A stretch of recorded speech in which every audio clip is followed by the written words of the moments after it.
And Cece, I did survive the flight. I survived that tiny little plane from St. Martin to St. Bart's, which I know sounds like an insufferable thing to say out loud. Such a hard life for you, Smalls. Hard knock life for Michelle Smallman. Small plane on the way to St. Bart's. Okay, but I think about... Play the world's smallest violin for you. I know. Do not feel sad for me. I survived. I'm a survivor here. But I did think about you on that plane. With the Destiny's Child in the background. That's right. T.I., come on in for the remix. But I thought about you on that plane, Cece, because I could barely fit in there. Yeah. I don't know how someone like you, I don't know how I made it to, and I have been to St. Bart's before. I don't know how I made it on that plane, how we got there, but it was a great time once I was there. But you went on that little plane with no air conditioning and no weight distribution. Yeah, it's a little sketch. It's a puddle jumper for sure. It's a puddle jumper. Yeah. When you can reach and touch both sides of the plane, it's not a settling feeling. No, it is definitely Think about not. it. If you can reach your arms out and touch both sides of the plane, yes, I that's didn't think a problem. about that. That's a problem. I didn't think about that, and you're right. Not a good thing. It's not a good thing, but we survived. No, we survived. We survived. I haven't seen you in a while. How have you been? I've been pretty good. I feel away because you were with Harry and Freddie yesterday. We got show beef. We do. I don't know if they explained it to you. They did not. We got some show beef. Hold on. I didn't know this. This is a long-standing show beef, and I just can't believe that you were so cavalier in terms of driving the show yesterday and being with the enemy. It made me feel some type of way. But as my teammate, you have to tell me who our mutual enemies are. Well, yeah, but I would expect that the guys in Vegas East would let you be informed that we got an issue with Freddie and Harry. They didn't tell me, guys. Not just with sports takes, but just in general. We got an issue with them. Okay, so what are the issues? Well, they were openly campaigning on the air to have you part of that show and not this show anymore. Well, that I don't think is what Cece's talking about. It's not, but you seem pretty quick to want to jump on board with that. No, I just said I love them both. You wanted to jump over to that show. Wow, look at Pat stirring it up at 6:02 a.m. Well, Freddie calls him King Mixer. He is the king mixer. Yeah, but I mean, we got. Beef? I mean, there's several things. Okay. I think it's too lengthy to outline right now. Maybe I have to come up with a candy power ranking. Yes, Top 5 reasons why we got show beef with Freddie and Harry. I want that. But we do have Number beef. 5. It's a real thing. Oh, okay. And the fact that you were just so comfortable, so cavalier, yucking it up with them yesterday, I don't know, made me feel away. Made me feel away. I wasn't sure what kind of attitude I would come to this studio this morning with.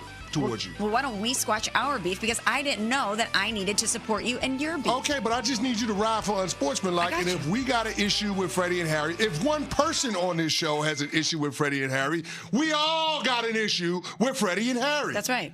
Yeah. Your issues are my issues. And it's not just the bad sports takes. Okay, so you're gonna ride with me on any beefs I have then? Yes. Well, you know who I can't stand is the Kroenke family. Oh. So we got beef with them. Yeah. And that includes the Denver Nuggets. Yeah. And they're in the news. They are in the news. And maybe it will work to my advantage. Josh Kroenke like them headlines, don't he? Josh Kroenke liked them headlines. I don't know why they would want these headlines. He loves the sound of his own voice. I don't know why he would want these headlines, but the Denver Nuggets are in the news again because their superstar Nikola Jokic, he will not seek a contract extension this summer, delaying talks until next summer, a league source confirmed to us here at ESPN yesterday. Jokic has 3 years remaining on a 5-year, $276 million contract extension that he signed back in the summer of 2022. He's, of course, a 3-time MVP. He has a player option, and the final year of the deal worth $62.8 million in 2027-2028, but he is eligible to sign a 3-year, $200 million extension up until October 20th. That's according to our Bobby Marks. Now, CC, people are maybe trying to read into this. Is he wanting to explore his options? Is he wanting to see what Denver does to continue to build around him as far as a contender is concerned? Is this about the financials? Well, by waiting until the 2026 offseason to work on an extension, Jokic is able to add a 4th year at an additional $77 million. So there is financial benefits for him to wait in order to negotiate this deal. But when you first saw this, that he's not going to seek a contract extension this summer and that it's still going to be a little bit of gray area between he and the Denver Nuggets, what was your reaction? My reaction was it's something to watch because on its face, it's about the financials. You're talking about him having 2 years with $104 million left on that deal. He's eligible this offseason to sign a 3-year, $212 million extension, but if he waits a year, it'll be a 4-year, $282 million extension next summer. So it comes down to the reality that it's more money for Jokic if he waits. But there's also risk involved for the Denver Nuggets if he does wait, in terms of seeing how close the Denver Nuggets are to competing for a title in the Western Conference. When you look at everything that's happened around the West this offseason, with Kevin Durant going to Houston and the Oklahoma City Thunder winning the championship, the Minnesota Timberwolves, the Golden State Warriors, the Dallas Mavericks, the San Antonio Spurs, all of these teams are going to be vying for Western Conference supremacy. And so when Nikola Jokic puts it on the record at the end of last season that he's frustrated because of the lack of depth on his team, not allowing them to compete at the highest level, the starters not having enough gas at the end of the season when the games matter the most, the organization was put on notice. That was the first shot.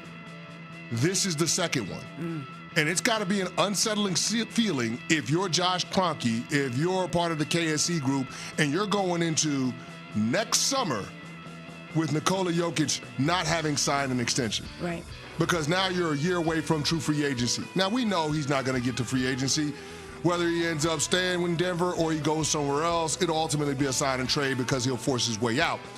But as you get closer to that true free agency date, the pressure ratchets up on the Denver Nuggets in order to appease Jokic and make him feel like they are going to do right by him while he's in the heart of his prime. You are talking about a player that's 30 years old and is a 3-time MVP. He is at the height of his powers. Yep. He is the best player in the world, No period. doubt. Period. There is no shortage of teams that will want him. Listen, if the Denver Nuggets put him on the trading block, you're talking about 29 other teams calling him, seeing what's up. Can you imagine? Yeah, like that's the reality of the situation that they're in, which makes it even more maddening why Josh Kroenke, a couple of weeks ago, would mention the God forbid of having to trade number 15. Yeah. Why would you needle Nikola Jokic when he already doesn't see eye to eye with the organization in terms of roster composition? You fired the general manager, you fired the head coach that he won a ring with. I feel like it's a huge amount of pressure on the Denver Nuggets going into this season to make this roster work. Now, they didn't sit on their hands this offseason. They went out and they traded for Cam Johnson. Yep. They got Jonas Valanciunas, a backup center that can spell Jokic 10 to 15 minutes a game. You brought back Bruce Brown. You got THJ. You already have Christian Braun. You know, you got Zeke Naji. So you have more depth on your bench now than you did at the end of last year. But they've got to make it work. It's not just about being able to put names on the roster. It's about this group coming together and playing well as a team. So there's a huge amount of pressure on Josh Kroenke. There's a huge amount of pressure on their front office. There's a huge amount of pressure on first-year head coach David Adelman. So they've got to find a way to make this work, and it's got to work this season. Because if it doesn't, I think there's a very real scenario where we're talking about Nikola Jokic forcing his way out. Now, again, on its face, I think the decision by Jokic's camp was all about trying to maximize the dollar figure, make as much money as you can. Yeah, that additional $77 million in the fourth year. Yeah, that's a lot. I mean, it's the difference between a 3-year, $212 million extension and a 4-year, $282 million extension. Totally. That's a big difference. Totally. That's a big difference. But at the same time, it's also a situation where the Denver Nuggets feel like they're on probation for Nikola Jokic to finish his career there. Because if they don't close the gap between where they're at and OKC, then all of a sudden, I think we're entertaining a scenario next summer where Nikola Jokic is thinking about what the best fit for him is for the twilight of his career. Well, you mentioned those comments from Nuggets president and ownership Josh Kroenke, and this was back on June 24th when he was talking about the concerns that the organization had around the second apron and how it pertains to Nikola Jokic. Here's what he had to say to jog our memory. For us as an organization, going into that second apron is not necessarily something that we're scared of. I think that there are rules around it that we needed to be very careful of with our injury history. The wrong person gets injured and very quickly you're into a scenario where that I never want to have to contemplate, and that's trading number 15. And so, we're very conscious of that pushing forward and, providing the resources that we can when the moment arrives. But that second apron, is it a hard cap? I'm not 100% sure, but it's something that teams are obviously very aware of. Cece, it's been a couple weeks since we first heard that soundbite from Josh Kroenke, and I still can't believe that he would even say those words out loud about entertaining a world where number 15 would not be with the Denver Nuggets organization. But you make a good point in the fact that not only is he, Jokic, waiting because it's financially beneficial for him if he waits, but this is an organization in flux. You have a new head coach, you have a new front office, you're tinkering with different pieces around him, and he's also deciding, okay, not only am I going to wait and figure out how this is going to benefit me financially, but I need to see how this plays out. I need to see what this new regime and this new look Denver Nuggets team is going to look like, and if it's going to be a place for me to actually be able to compete for championships moving forward. And if you're the Denver Nuggets organization, you need to make sure that he feels supported and that he feels like this is a place long-term where he can get the job done. This is just another layer, Smalls, and I agree with everything that you said. This is just another layer that highlights how little the margin of error is for Josh Kroenke in the Denver Nuggets organization. You're already in a stacked Western Conference. You look at the regular season last year, you're talking about the 2 through 8 seeds being separated by a total of 4 games. And we're not talking about teams like the Dallas Mavericks or the San Antonio Spurs being amongst that group. And those teams figure to be in the mix this year. So you don't have any margin for error when it comes to mistakes, missteps, not putting the very best group that you possibly can around Jokic so they can contend. So there's that element to it. But now you're Nikola Jokic essentially putting the organization on notice twice. Talking about the lack of depth, then talking about not signing a contract extension until next summer, even though he's eligible this summer. Again, I'm not saying that we got to go all the way to DEFCON 1, but this is something that made you raise an eyebrow when you saw the news yesterday.